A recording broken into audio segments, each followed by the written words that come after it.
Hi everyone, this here is Speedy Fighter. Hope everyone's doing good today. I am actually making a video on the Marshal 16 pistol for Call of Duty Black Ops 3. This is actually the only DLC weapon I've unlocked in supply drops so far because, in all honesty, I think it's like a 1% chance or something like that to even get them, or even less, as far as I know. So it's not too surprising. But yeah, so I hope everyone's doing good today. And let me just get right into the review. So basically, these gameplays here are just me playing the Marshal just by itself as essentially like my primary weapon. So I actually have no primary weapon here. Basically, all my kills are just from the Marshal, trying not to utilize anything else. And what I found with the Marshal is a lot of people say there's a lot of debate out there whether it's OP or not OP. And to me, it all depends. Now, as if you're going to utilize the Marshal as a primary weapon, I wouldn't recommend it. I don't think at all it's OP when it comes to that. It's not going to replace the shotgun, especially now that there's been a weapon buff, which I do plan on making a video on it. The shotguns have been buffed overall, and the Argus has been ridiculously buffed. So there, in my mind, there's no way you should ever use the Marshal over any of the other pistols unless you just enjoy it. I do think that it's fun to use, and there's something really satisfying about it, even more so than other shotguns. But in the end, it's a very high risk, high reward weapon. So with the Marshal compared to other shotguns, is when you shoot, it's just one shot. It's two bullets, but it's the both shells fire at the same time. So it's basically one shot.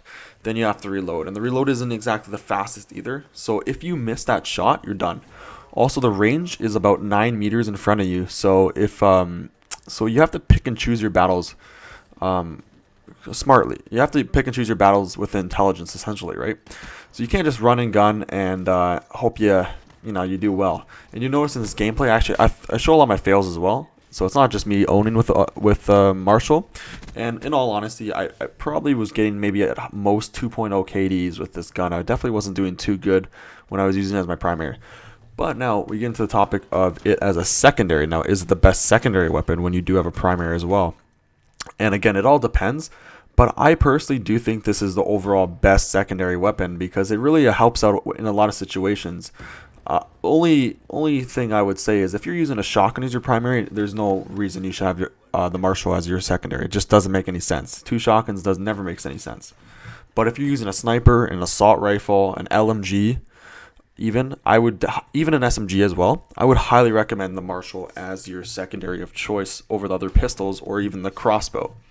Now, I haven't got too much I haven't gotten any playtime with the crossbow, so I can't really comment on that too well. But from what I've seen so far with the crossbow, the Marshal seems like it's about on the same league. Obviously, there's big differences though, and mostly due to range. So as a secondary, I do think the Marshal is amazing. Potentially overpowered. I really don't think I'd put it as overpowered just because there's too much of a risk. Now, where the debate kind of changes is in its attachments. So, in my opinion, the best attachments are fast mags because you're going to be reloading constantly and the reload's not very fast.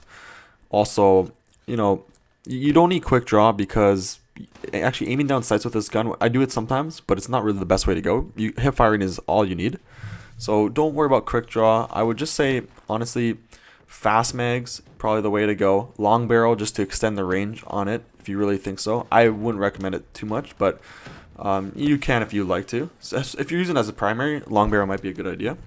And then the best attachment is dual wielding it. That way, it lowers the risk by 50%. Now you got two shots. You got two chances to kill someone.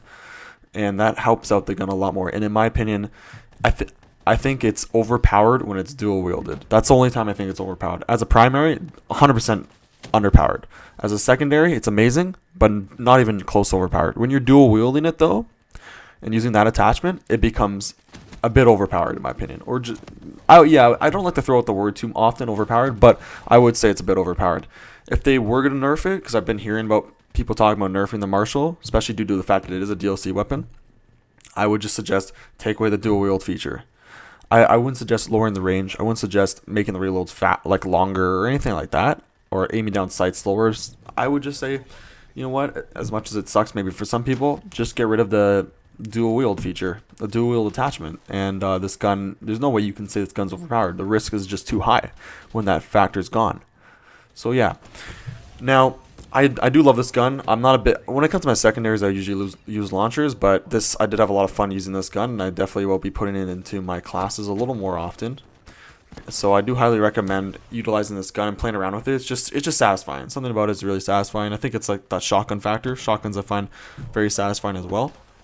So definitely give it a go if you do get in a supply drop. If you don't get in a supply drop, you're stressed out, you're frustrated. Don't worry. It's not the end all be all gun at all, and it's not overpowered. So you're not missing out on too much. You're just missing out on a little bit of fun. That's all I'd say. So, if you get in a supply drop, give it a try. If you don't stress out. You'll probably eventually get in a supply drop anyways, and you're not missing out on anything too crazy, of course. Now, I will be doing more gun reviews on the DLC weapons only when I get them in supply drops. So, like I said, I'm probably going to be planning a supply drop unboxing within the month, and hopefully in that unboxing I can unlock at least one of these new guns. So probably won't review the melee weapons, but all the actual rifles and the new sniper rifle and all that, I will be reviewing all that, just so you get an idea of whether it's even worth getting a supply drop, whether it's worth getting excited about and worth using or not. Okay.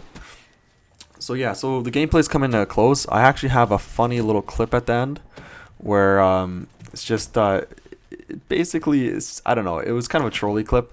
So I showcased the end of this match a little later, so it kind of skips ahead. You'll find out it skips ahead, and at the end of the match I kind of just showcase what you can do online with movement. Now, one thing with the Marshal is like most shotguns, you gotta be able to move side to side. You gotta trick your opponents, especially when you miss that one shot with the Marshal. You got to outmaneuver your opponent, or otherwise they're just gonna straight up kill you, right? So, it's kind of a funny clip coming up here. Also, right there, you see an example of the range. There's just nothing I could do there, and I personally hate that. That's why I love assault rifles. And I also enjoy LMGs a bit, because you can actually do something when you see someone far away. You don't feel helpless. Whereas with this pistol or shotguns in general, you do feel that helplessness. So it definitely has the risk of any shotgun, but even more so than most shotguns due to its one-shot reload. So I hope you guys enjoyed this review. I'm going to leave you with this last clip. Take care, fams. Peace out.